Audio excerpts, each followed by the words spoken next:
Chelsea took a point away at the Etihad against Manchester City.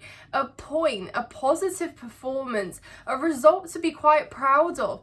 And to think that we are sat here saying we almost could have won against Manchester City, yeah, it's crazy. I have only positives to say about this team, guys. But before I do, please make sure you're subscribed to my channel, hit the like button, and as always, comment your thoughts as I go through mine.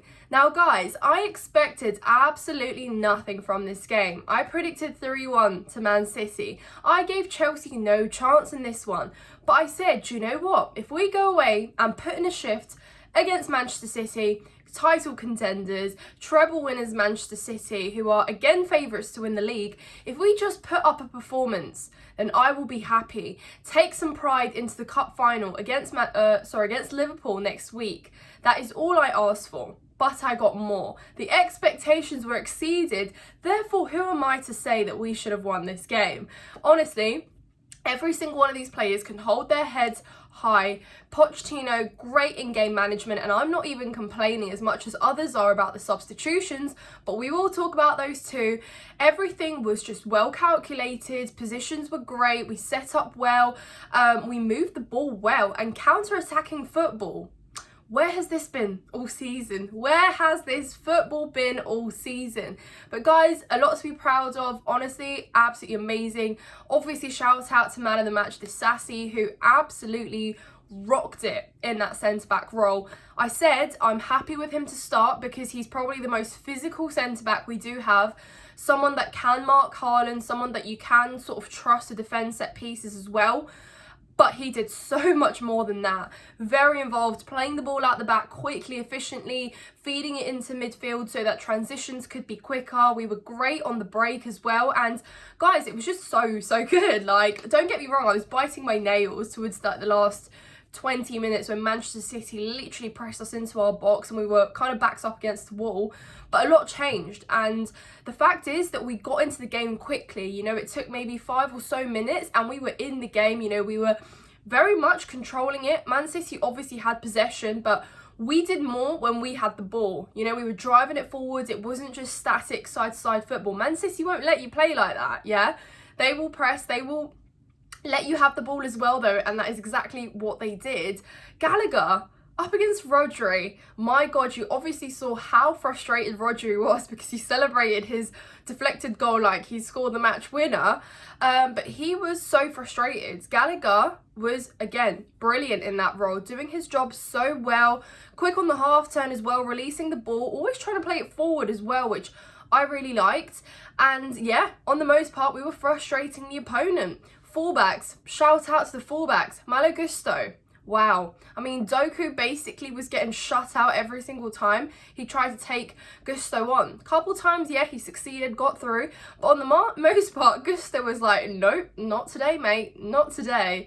And obviously, Doku has so much pace, he's got threat as well, so I was very concerned. But what gave me hope was the fact that Gusto did very well against, you know, your Arsenals this season. He was very good at, you know, shutting down some of the best wingers in the Prem. And at such a young age, I know he kind of gets sort of overlooked, but he is also young and he deserves the credit because he's yet to get so much better. And I always said I'm really happy that if recruitment did one job right, it was bringing in someone like Malo Gusto, who is so fitting to be an understudy. And that's actually you know, that's a minimal description to say that he's an understudy of Reece James, because he is absolutely living it up and filling Reece James's boots. You know, I'm pretty sure that James was basically doing the same to Doku in the first leg at Stamford Bridge. So you're looking at someone that can basically do the job. And with the assist and with the well, he almost had an assist, didn't he? But we'll talk about that too. But the crosses, the dangerous crosses that he was spamming into the box as well, my goodness, it was like, yeah, we had a Reece James on the pitch, I dare say. So absolutely fantastic, and I'm so excited to see what else he can bring. But it is so nice and it's such a breath of fresh air to have someone that is so heavily involved in our attack, but equally can defend and is very good at defending.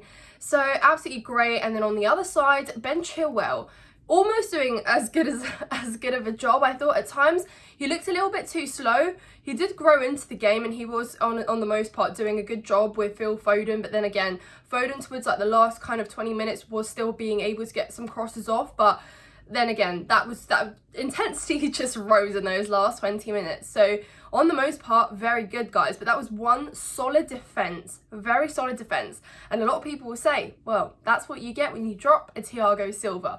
Is it a coincidence that our best 2 games in the last sort of month have come from Thiago Silva not being on the pitch?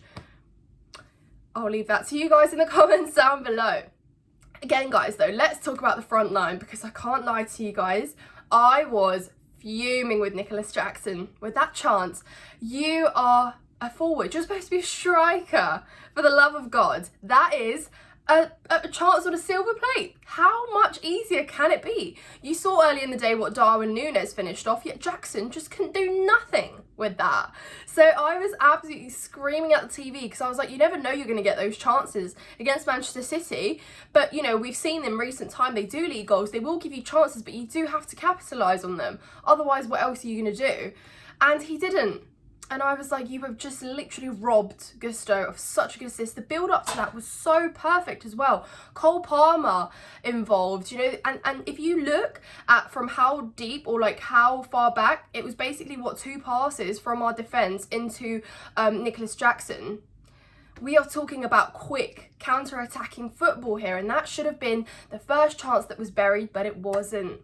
And I thought to myself, if we go on to get wrecked by Manchester City, we will turn around and say, well, you know, you are given chances, you just don't take them. But anyways, guys, he redeemed himself. His link-up play was brilliant. And this game was reinforcement that Nicholas Jackson plays so much better, coming from deep, linking up with players, holding the ball up. That is literally what he did at Villarreal. So maybe that's what he should do, and that's the role he should perform with at Chelsea. So if we actually did bring out an out-and-out number 9, an elite striker, then maybe he would have been comfortably playing in this position from the start of the season, and he probably would have been a lot more effective, more goal contributions. But then again, he's got too much thinking time when he's got the ball at his feet, when he is the last man up and has to finish a chance. But I don't know, really great passes. And then obviously that ball to Sterling was perfection. It was perfection. Backheel passing, 1-2, you're talking quick, rapid football that caught Man City way off guard. Playing that ball in behind, that is how you break City down. Well, we didn't even have to break them down, you know, we had those passages, but we made use of them for the first time, which was brilliant to see. I loved how much pace we had, and then you're talking about all our forwards contributing for a goal. What a beautiful team effort that was for that goal. So yeah, brilliant. Honestly, brilliant. And I thought to myself, if Raheem Sterling also misses that, because he equally had a chance like Jackson, didn't he, where he was one-on-one with the keeper and nothing. Literally nothing. That's what you get with Raheem Sterling, guys. That's why we haven't been his biggest fan, because he'll drop stinkers, but somehow out of nowhere he will dig out a goal or an assist. And then you just have to let him off the hook because he's got the G&A. Away at the Etihad, Raheem Sterling scores. Simple as that. I love how he didn't want to celebrate, but then he had that little celebration at the corner flag as well. But fair enough, because obviously when that is the goal that decides if you take a point away at the Etihad, you have to praise it for what it is. And that is why I said, and I tweeted when I saw the lineup, there is no issue with Raheem Sterling being in this lineup. I knew he would start. How can you possibly not start your most experienced forward, one that's literally won, 4 league titles under Manchester City, under Pep? How are you not going to start him, you know? You're looking at inconsistent players, you're looking at players that are young, learning, evolving and all of that stuff, and you're not going to start Raheem Sterling. It doesn't make sense, guys. His best performance this season was against Manchester City at home. So come on, it was always obvious he will start. And no one's complaining now. In fact, nobody will complain when he starts against Liverpool in the cup final, because it makes sense, guys. At the end of the day, Mudryk and Madueke, players of that sort, will drop decent performances, but how many times do they score or assist or get involved? They don't. Raheem Sterling, okay, inconsistent performances, but he will get you the G&A one way or another. So yeah, frustrating, but job done. Sent Kyle Walker to the shops, buried the chance, 1-0 in the lead. till the 82nd minute, guys. That is actually mental. I didn't even think so, but in the end, I think they had 30 goal attempts, 35 goal attempts. Erling Haaland, not his day, off day, and I was literally told by some people the other day that Haaland could have an off day, and I thought, no. He literally could have scored 4-5. Missing chances time and time again. De Bruyne literally delivered a perfect left-footed cross, and he missed again, time and time again. But, you know, equally, we could have scored another 2. They could have scored about 4-5, but they didn't. They didn't. And guys, that is also down to our defending as well. Yeah, they didn't take their chances, but yeah, neither did we. But we still managed the game and we still defended well. And now this is the time where we should talk about the substitutions. Guys, I can't lie to you. At one point, we looked shattered. We looked exhausted. I looked at Conor Gallagher and I thought, mate, are you tired? Conor Gallagher, the one that can literally run you marathons time and time again. Tired, guys. He looked like he was ready to drop dead on the pitch. So I thought to myself, we need to make changes here. Obviously, Pep made a change. He brought Bernardo Silva on, who I thought, I'm scared here.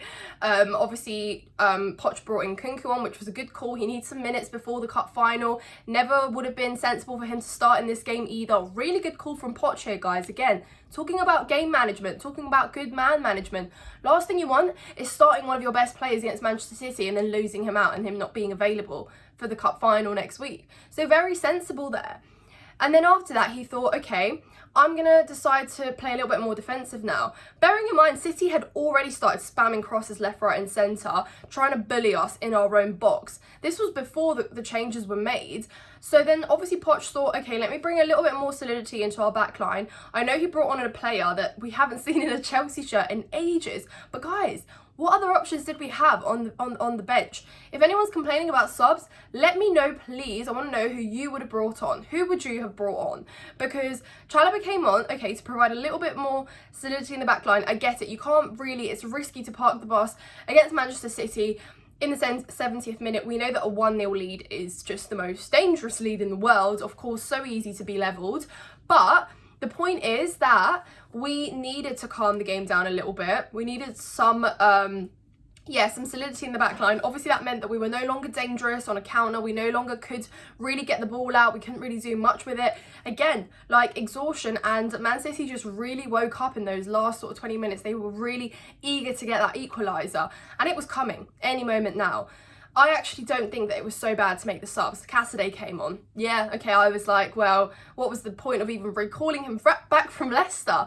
But the point isn't that. Everyone was exhausted mentally and physically, guys. A 1-0 lead, to be trying to keep a 1-0 lead away at the Etihad is insane for a team that is sat in 10th, for a team that has been up and down, that has been playing good first halves or second halves, guys. We have not been playing solid football for 80 minutes, let alone against Manchester City. Like, just put that into perspective. We were mentally and physically drained. We needed to calm the game down a little bit.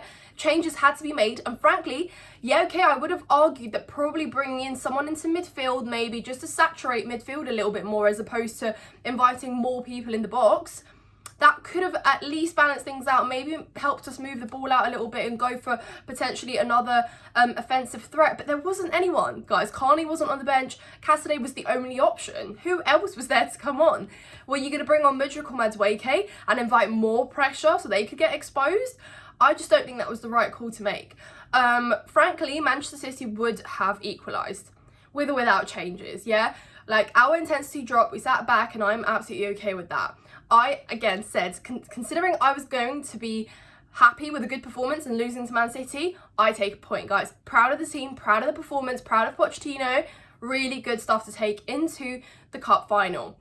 Let me know what you guys think in the comments down below. Obviously, Cole Palmer's return to the Etihad, I thought he was really good at contributing as well in build-up. It was great, guys. I can't lie to you. I am very happy. On to the cup final next week, guys. Stay tuned. I've planned a lot of content next week that will drop. I hope you enjoy the rest of your Sunday. Remember to hit the like button, comment your thoughts, and I will see you in the next one. Up the Chels.